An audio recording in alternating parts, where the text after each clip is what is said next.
Mukha lang itong normal na bahay, pero hindi ka pani-paniwala ang mga nangyaring kasindak-sindak dito. Enero 14, 2018, California. May tumawag sa Siyam-Siyam Isa, emergency. Ano ang ire-report ninyo? Sagot ng takot na boses. Kakatakas ko lang sa bahay. Sa pamilya naming 15, nakakadena ang 2 kong batang kapatid na babae. Ang tumawag ay si Jordan.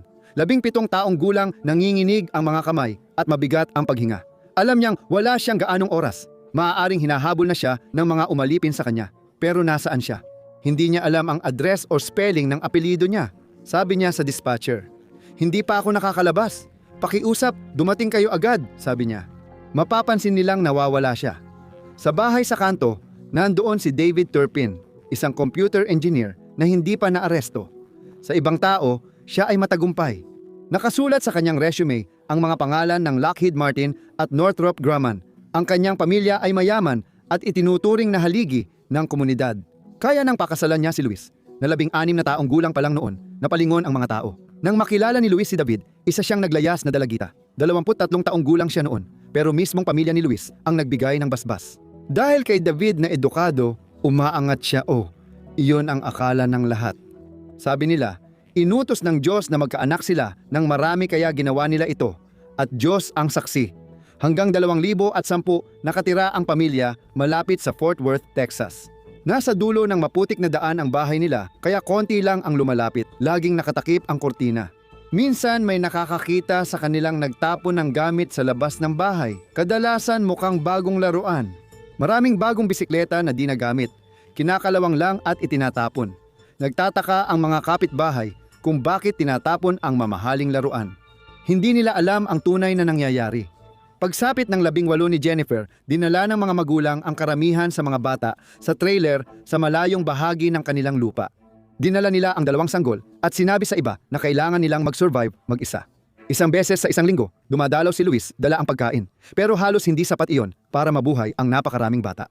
Para mabuhay, kumakain sila ng ketchup, mustard o yelo kapag nagrereklamo. Malupit magparusa si Luis noon. Siya ang namumuno sa bahay na parang diktador habang nagtatrabaho si David sa araw. Nakalak ang pagkain sa ref, pati mga cabinet ay nakakandado rin. At kapag naglakas loob ang mga bata na kumuha ng biskwit, ikinukulong sila sa kulungan ng aso sa labas para sa mga bata. Ganito lang talaga ang buhay noon. Hindi nila alam ang pagkakaiba dahil wala silang komunikasyon sa labas. Minsan, kapag umalis ng walang pahintulot, itinatali pa sila sa lubid. Binalot ni Luis ang isa gamit ang lubid, pero mas pinili niyang gamitin kadena at padlock. Kung hindi gumana ang pagkakakulong o pananakit, tinrauman niya sila. Isang 9 na taong gulang na babae ang nagnakaw ng pagkain. Kinuha ni Luis ang paborito niyang kuting at pinanood siya habang itinapon ito ni Luis sa mga aso. "Gawin mong aral ito," wika niya habang umiiyak ang bata. Nagsimula ang ganitong psikolohikal na paghubog pagkatapos matutong magsalita ang mga bata at hindi sila pinapasok sa paaralan. Ang edukasyon nila, bukod sa pagbasa at pagsulat, ay mula sa mga talata sa lumang tipan na nagbabala ng parusa sa suwail na bata. Madalas, hindi pinapayagan sina David at Luis na maglaro ng magkasama at ikinukulong lang sila sa kwarto. Sa totoo, sabik na sabik ang mga bata na makapaligo. Isang beses lang taon-taon sila naliligo kaya mabaho sila. Mas mahirap pa ito para sa mga babae na natututo ng kalinisan. Mabaho at madumi ang kanilang mga kwarto. Kailangan pa nilang magpaalam para gumamit ng banyo. Pero dahil nakakadena ang ilan, madalas nilang nadudumihan ang sarili. Nanilaw, nangitim, at naamoy panis ang mga kutsyon nila. Pinayagan silang magsulat ng journal na binabasa at pinag-aaralan nina David at Luis at maaaring maging ebidensya balang araw. Kadalasan, gabi sila nagsusulat. Kakaiba ang tulog ng mga Turpin dahil 4:00 ng madaling araw sila natutulog at buong araw silang tulog. Kapag maagang nagigising ang mga bata, hindi sila gumagalaw. Sinasadyang hindi ayusin ni David at Luis ang smoke alarm kaya't palaging tumutunog. Sinabi nila sa mga bata na ito ay isang security system at saka dahil pinapanood sila ng Diyos, nabuhay ang mga bata na parang 24 sa 7 silang binabantayan sa sarili nilang isipan. Nang tumanda ang mga nakatatanda, sila na ang nag-alaga sa mas bata, kaya nailipat ni David at Luis ang mga anak nila sa trailer. Sawa na sila sa pagiging magulang, kaya nagsimula silang mag-eksperimento. Nang sumagot si Luis sa online anunsyo at nakipagkita sa mga estrangherong lalaki para sa sex, si David ang naghahatid sa kanya sa hotel. Lumaki si David na pribilehiyado. habang si Luis ay hindi naging perpekto ang pagkabata. Sa bahay, siya ang diktador. Noong 2010, biglang nawala ang pamilya nila sa Texas at kinuha ng repomen ang kanilang mga sasakyan. Nagulat ang bagong lumipat dahil sa sobrang kalat ng bahay. May basura, bulok na pagkain at sirang sahig ng banyo. Hindi na bagay gamitin ang mga kutsyon. May dumi ng tao at nagkalat na relihiyosong aklat sa sahig ng silid na parang classroom. May nakita ang bagong mag-asawa na nakakatakot na Polaroid. Isa ay litrato ng kama na may rehas at lubid. Kinailangan nilang maglakad sa gitna ng bundok ng dumi habang nagliliparan ang mga langaw sa paligid ng mga walang lamang lata ng pagkain sa tambak ng basura. May narinig silang ingay, 2 chihuahua na ang mga buto ay lumilitaw mula sa kanilang dibdib. Di tulad ng ibang asong at pusang iniwan at namatay sa dumi, sila'y nabuhay sa pagkain ng dumi sa lampin. Saan man magpunta ang mga batang iyon, tila sinusundan sila ng impyerno. Pagkalipas ng 8 taon, mabilis na tumakbo palabas ng bahay si Jordan habang natutulog pa ang buong kalsada. Ito na ang kanilang bagong tahanan sa Paris, California, mga 70 milya mula sa Los Angeles. Kailangan malaman ng dispatcher ang lokasyon ni Jordan. Ibinigay niya ang address na Siyam na 257-0-557, mga numero lang yan, sabi ng dispatcher. Wala talagang alam si Jordan kung saan siya nakatira. Nang utusan siyang maghanap ng karatula at maghintay sa bangketa, naisip ni Jordan, ano ang bangketa? Wala nito sa Biblia o sa impyerno. Kilala niya si Paris at malapit nang matukoy ng dispatcher ang lokasyon niya mula sa telepono. Si Deputy Sheriff Anthony Collis, pagkatapos ng night shift, ay nagmaneho papunta sa batang babae sa labas. Takot ang mukha niya, nanginginig ang kamay at halos butot balat na lang ang katawan. Alam niyang siya iyon at mahinahon niyang tinanong, "Hi Jordan, anong nangyayari?" Nabanggit agad, 15 silang magkakapamilya, 13 bata pinakamatanda, 29 bunso, 2 taong gulang. 3 lang ang lalaki. 2 sa kanyang kapatid na babae, edad 11 at 14 ay nakakadena sa kwarto dahil sa pagnanakaw ng pagkain.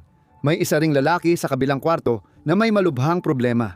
Ang boses ni Jordan ay parang balisa habang nagmamadali siya sa pagsasalita. Humingi siya ng paumanhin. Hindi pa ako kailanman naiwan na mag-isa kasama ang isang tao. Sa 17 taon ng buhay niya, hindi pa siya nakapagsalita ng pribado sa iba sa labas ng bahay. Alam mo ba kung bakit nagnanakaw ng pagkain ang mga bata? Tanong niya. Dahil hindi sila pinapakain. Peanut butter sandwich lang ang binibigay sa kanila, kaya palaging gutom sila. Tinanong ni Collis na hindi sigurado kung may problema siya sa pag-iisip, umiinom ka ba ng gamot? Ano ang gamot? Sagot niya. Ang kanyang pag-iisa ay nag-alis sa kanya ng simpleng bokabularyo. May lumang smartphone siya sa bulsa, parang pambata na pwedeng gamitin pang tawag. Ipinakita niya kay Collis ang litrato ng kumot na may mantsa ng ihi at mga kapatid niyang nakatali sa kama. Hindi kami naliligo, sabi niya, kinakabahan.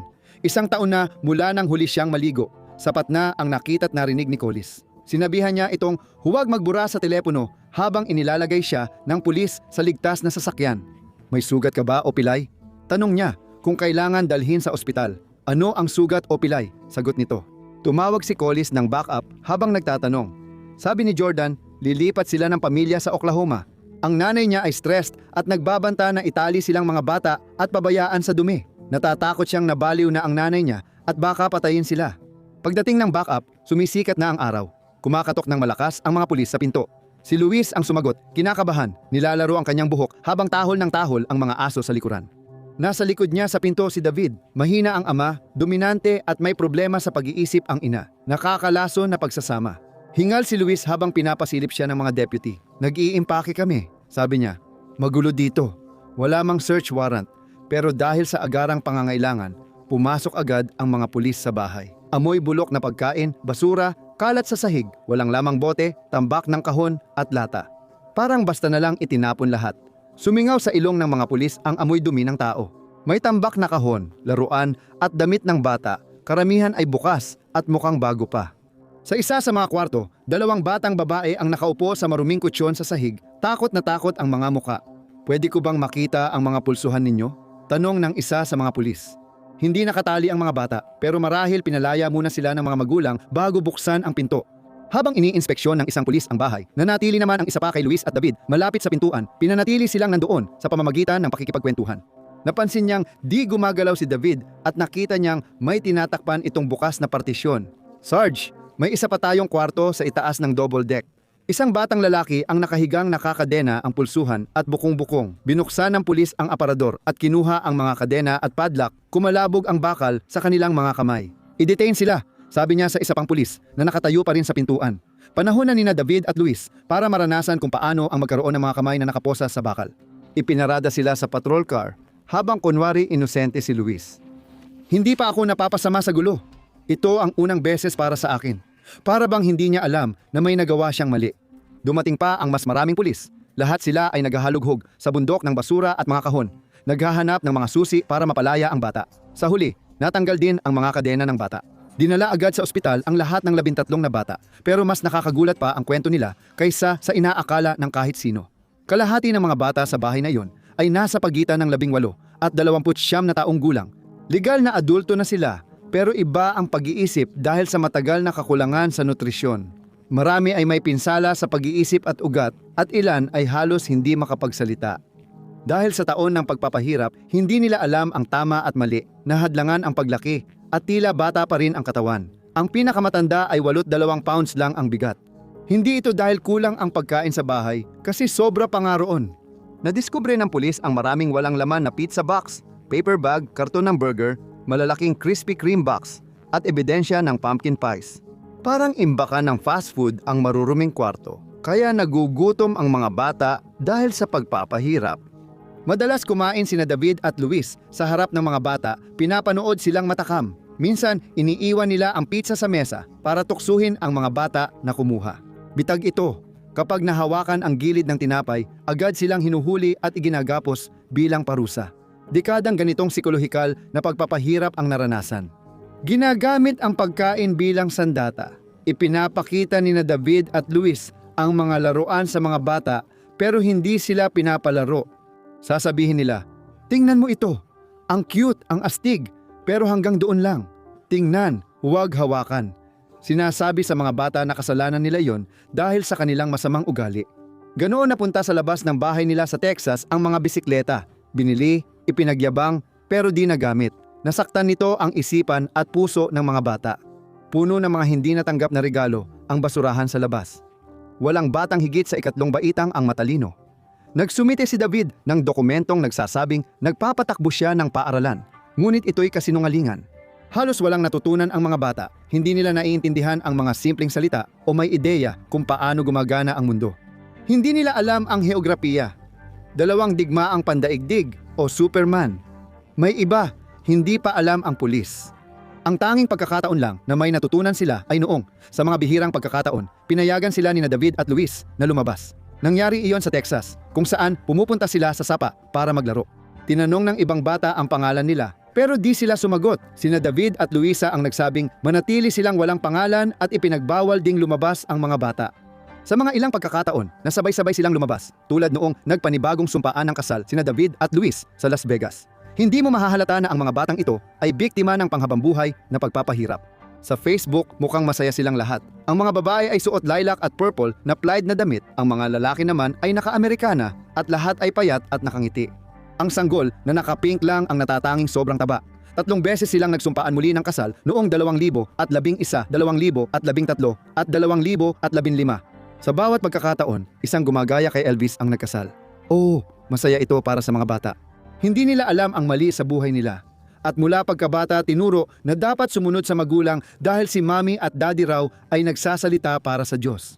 Pinuno ni David at Luis ang isip nila ng talata sa Biblia na patunay daw na tama ang makulong kasama ang magulang.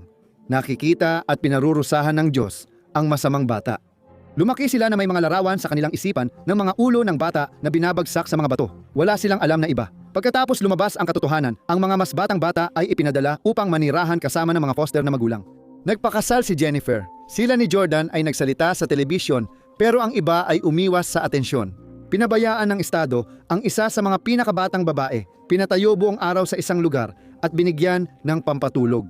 Hinusgahan ng korte ang kanilang mga magulang at anak na babae sa maraming krimen gaya ng panganib sa bata, maling pagkakakulong, kapabayaan at hindi angkop na paghipo. Puno ang mundo ng masasamang tao pero marami ring mabubuti. Nakatanggap ang mga bata ng daan-daang libong dolyar mula sa publiko bilang donasyon. Sa panahong ito, matibay ang ugnayan ng mga bata at nagbibiro sila tungkol sa mundong sila lang ang nakakaintindi. Kamakailan, nagtipon silang 13 para manood ng konsyerto ni Justin Bieber. Si Bieber ay tagapagligtas ni Jordan at palihim siyang nanonood ng mga video nito. Doon niya napagtanto na hindi normal ang kanyang pagkabata. Pagkatapos, sinakal siya ni Luis. Akala ko mamamatay na ako noon, sabi ni Jordan. Pagkatapos ng lahat, lagi kong napapanaginipan na pinapatay niya ako. Umamin sa 14 na mabibigat na krimen ang mga magulang, kabilang ang kalupitan sa adulto at bata, pagpapahirap at maling pagkakakulong. Hinatulan sila ng habambuhay na kulong, pwedeng magparol matapos ang 25 taon. Panoorin mo ang lihim ng masamang pamilya na ikinagulat ng mga pulis o i-click ang video na ito.